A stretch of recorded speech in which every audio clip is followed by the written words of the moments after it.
percaya, disangka bercanda. Apalagi konten aku kan suka ngedit-ngedit, jadi disangka yang di Times Square itu juga bagian dari editan gitu. Jadi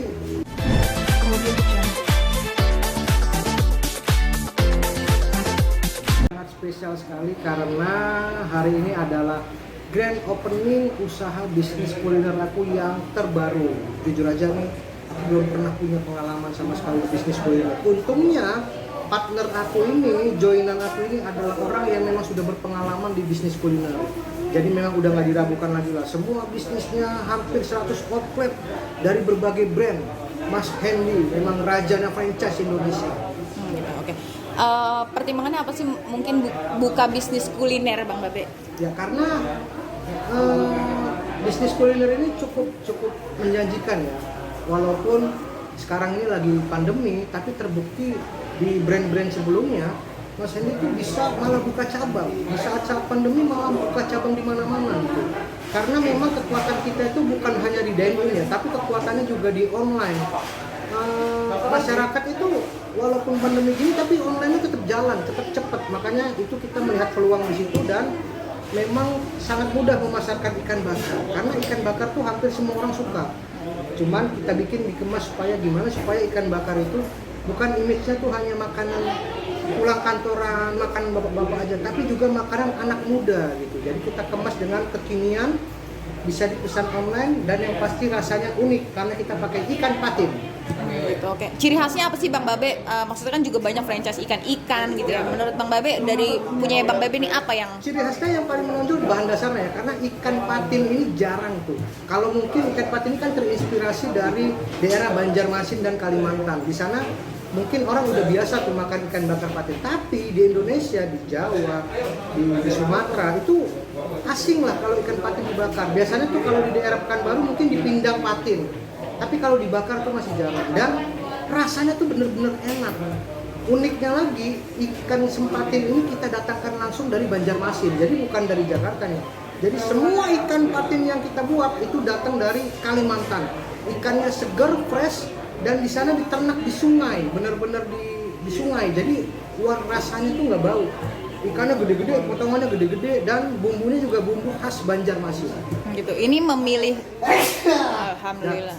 Ini memilih usaha bisnis ikan bakar gitu juga terpengaruh juga nggak sih sama hobinya Bang Babe kan? Karena kita tahu hobinya kan pelihara ikan gitu. Ya, jadi sebenarnya aku tuh kan hobi dari kecil suka melihara ikan cupang. Udah gede gini suka melihara koi. Aku tergila-gila kali sama koi. Makanya ini bisa jadi bisnis ikan patin. Begitu dapat duitnya mau dibeliin ikan lagi. Karena dibeliin koi gitu. Jadi memang aku tuh suka kali sama Babe kan, karena kita tahu hobinya kan pelihara ikan gitu. Ya, jadi sebenarnya aku tuh kan hobi dari kecil suka melihara ikan cupang. Udah gede gini suka melihara koi. Aku tergila-gila kali sama koi. Makanya ini bisa jadi bisnis ikan patin. Begitu dapat duitnya mau dibeliin ikan lagi. Karena dibeliin koi gitu. Jadi memang aku tuh suka kali sama ikan. Jadi, mulai dari meliharanya, terus mancing. Beberapa kali aku mancing, terus dapat ikan patin. Wah, menarik nih kalau dibikin bisnis kuliner. Ya udah akhirnya biar sejalan semuanya masih temanya ikan, akhirnya aku pilih kuliner ikan patin. Gitu. Terus pernah mancing juga kan Bang Babe, terus juga pernah bakar ikan juga gitu. Betul sekali. Jadi aku mancing di kolam juga pernah, mancing di sungai pernah, mancing di danau. Kebetulan rumahku tuh belakangnya tuh danau Situgintung kan. Terus juga mancing di laut. Semua tuh sensasinya beda-beda gitu. Yang paling berkesan tuh kemarin di Kalimantan juga, wah kan Kalimantan tuh terkenal sungainya panjang-panjang. Di sana tuh banyak ikan patin liar tuh banyak. Ikan di Kalimantan yang paling aku suka tuh ikan patin sama ikan lais, enak. Kenapa Bang ikan patin? Ikan patin tuh karakternya tuh apa ya? Aku tuh pecinta ikan lele. Lele tuh lembut dagingnya, tapi patin jauh lebih lembut. Dan patin tuh ada lemaknya. Itu yang nggak ada di ikan lain. Ikan patin itu di bagian perutnya itu pinggir-pinggirnya tuh berlemak. Kalau lemaknya kena bakaran itu lebih enak dari kulit ayam, serius. Kalau kalian yang bilang, enggak lah kulit ayam tuh legend, cobain dulu nih. Lemak ikan patin, the best, tidak anyir. Tapi lemak ikan patin yang disempatin. Karena kalau di Jakarta, aku nggak tahu ya, karena rata-rata patin di Jakarta tuh agak bau lumpur karena dipelihara di kolam. Kalau ini kita dari sungai asli, jadi benar-benar nggak bau dan fresh. Bang, ngomongin ikan, tadi kan bilang abang hobinya ikan koi gitu ya bang ya. Iya. Kenapa ikan koi sih bang? Kita tahu itu mahal-mahal ya bang ya. Gimana tuh bang? Karena balik lagi, ikan koi itu mahal, tapi ikan koi itu kalau dibilang investasi juga bisa investasi. Kenapa? Itulah yang menyebabkan ikan koi mahal. Aku beli ikan mungkin segini, mungkin ada 10 sentian atau 15 senti, mungkin harganya bisa 3 juta, bisa 5 juta. Tapi kalau udah gede itu bisa sampai 30 juta, 35 juta, bahkan sampai ratusan juta kalau memang koinya itu bagus dan berkualitas gitu. Jadi bisa dibilang koi itu juga salah satu bisnis yang menjanjikan gitu. Bukan hanya sekedar hobi. Gitu. Berarti emang abang khusus merawat koi juga ya bang dari kecil. Kita tahu bikin kolam di atas. Ya, kan aku juga kolam tuh karena rumahku kan kecil kan gitu kan. Makanya kalau ada acara Emang abang khusus merawat koi juga ya bang dari kecil. Kita tahu bikin kolam di atas. ya, kan aku juga kolam tuh karena rumahku kan kecil kan gitu kan. Makanya kalau ada acara gerbek rumah begitu masuk langsung finish tuh karena kecil. Tapi aku nggak makan semangat. Gimana caranya biar hobi aku tetap ada gitu. Dengan rumah yang kecil akhirnya aku inisiatif di atas garasi dibikin kolam. Jadi di atas garasi dibikin kolam. Jadi kolam aku di lantai 2 tuh. Benar-benar pakai arsitek supaya tidak, takutnya kan rubuh. Makanya aku benar-benar pakai arsitek, kekuatannya dihitung segala macam. Alhamdulillah sekarang walaupun rumah aku kecil tapi ada kolam ikan lumayan lah buat pelihara, bangun pagi kasih makan ikan. Sekarang total ada berapa bang koi? Mungkin ada 20 kali ya, 20 atau 17 lupa. Itu rencana akan nambah lagi di kolam itu atau bagaimana bang?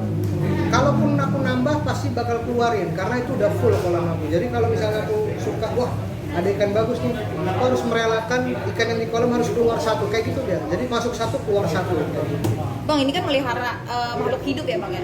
Mungkin ada nggak sih bang pengalaman pahitnya bang, kayak misalkan kita udah pelihara belinya mahal mati tiba-tiba tuh. Pertama kali aku melihara ikan koi itu belasan ikan koi aku mati. Itu ruginya waduh. Sampai berapa tuh bang? Nggak sampai ratusan juta sih, tapi puluhan juta karena baru pertama tuh. Jadi beli ikan-ikan lokal yang bagus-bagus. 50 jutaan mungkin ruginya. Aku beli ikan yang bagus-bagus tapi lokal, jadi mungkin berkisar 3 sampai 5 jutaan lah. Nggak lama orang yang kerja di rumah itu dia lupa kalau saklar itu tuh nambung ke kolam ikan. Jadi begitu dia ceklekin, matilah itu sirkulasi udara, filtrasi segala macam mati. Jadi ikan koi ini uniknya bukan kayak lele, dia harus ada gelombang di air untuk oksigen. Kalau itu mati, dia mati. Jadi orang yang melihara koi siap-siap beli genset. Kalau mati lampu langsung beli genset. Gitu. Oke. Sempat mengalami kerugian juga ya bang. Iya. Oke. Tapi sebesar ini bang, udah sempat juga nggak sih abang jualin juga apa yang udah abang rawat dulu bang? Ada beberapa yang aku jualin. Nah, jualnya juga pasti untung karena bosen. Ya namanya tiap hari aku, ya kayaknya ikannya bosen. Pengen masuk ikan baru, tapi harus keluar ikan yang lama. Akhirnya ikan yang lama aku jual. Tapi tetap untung karena aku melihara dari kecil, tiba-tiba gede dijual lebih mahal. Kayak gitu. Kalau dihitung dari biaya perawatan, biaya beli, itu tetap untung berapa kali lipat bang menurut abang? Bisnis investasi ini juga ya bang? Ya lumayan lah, lumayan. Bisa untung sekitar 5 jutaan satu ekor ikan. Untungnya udah kayak jual beli motor kan. Jadi beli jual bisa untung 5 jutaan. Support anak sama istri sendiri bagaimana? Nah itu baliho jadi brand ambassador. Ini gimana ya bang? Semakin bersinar lah Bebek Cabita. Jadi sebenarnya alhamdulillah jadi brand ambassador itu perlu aku akuin merupakan sumber pintu rezeki dibukakan gitu. Jadi semenjak brand ambassador itu mulai banyak tuh brand-brand yang berdatangan. Mungkin yang tadinya nggak ngelirik kan, masa sih Babi Cabita bisa jadi brand ambassador, mukanya kan kayak gitu.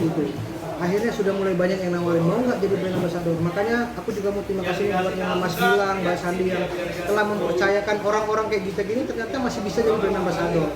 Itu jadi peluang besar buat brand-brand lain mulai melirik, bukan hanya untung buat aku tapi juga teman-teman di luar sana yang mungkin selama ini kalah dengan standarisasi ganteng atau cantik. Dengan adanya produk itu, mempercayakan produk itu ke aku, akhirnya produk-produk yang lain lebih aware, ternyata brand ambassador itu bisa siapa aja, bukan hanya modal tampang kayak gitu. Paling membanggakan apa sih bang? Atau keluarga sempat ada ngomong juga gitu? Pajang di mana-mana ya bang? Seluruh Indonesia ada? bukan hanya seluruh Indonesia, kemarin kan seperti Times Square Iya, ya. Times Square. Cuman keenaknya jadi komedian itu orang banyak yang nggak percaya, disangka bercanda. Apalagi konten aku kan suka ngedit-ngedit, jadi disangka yang di Times Square itu juga bagian dari editan gitu. Jadi ya sama aja juga, jadi udah terpasang juga harus lihat ini bener gitu. Susah meyakinkan Susah orang-orang ya bang. Oke bang, mungkin dari kayak gitu semua gitu bang. Menurut abang apa sih pelajaran yang bisa diambil juga? Karena kan banyak orang yang minder kayak gitu-gitu. Paling produk kecantikan ya bang. Ya, pelajaran yang bisa diambil adalah terutama buat brand-brand besar gitu kan.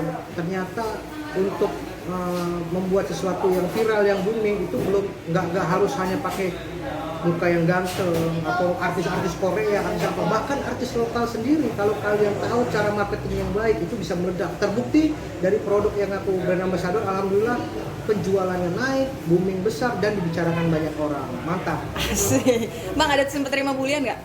Wah, 5 bulan tiap hari lah, kalau bulian nggak usah ditanya lagi. Cuman aku nggak ngambil pusing ya, karena bulian itu adalah bagian dari apa ya? Bagian dari dinamika marketing. Ketika semakin banyak yang membuli, semakin naik pula rating dan brand kita yang kita bawa. Kalau yang bikin abang support banyak juga nggak sih yang support juga? Malah jadi beli gara-gara abang. Berimbang. Semua berimbang gitu. Yang beli banyak, yang bully juga banyak, berimbang. Tapi ya orang baik aja pasti banyak yang bully, apalagi yang memang mukanya standar pasti banyak yang bully. Tapi nggak apa-apa, itu jadi motivasi buat kita. Oke, cukup.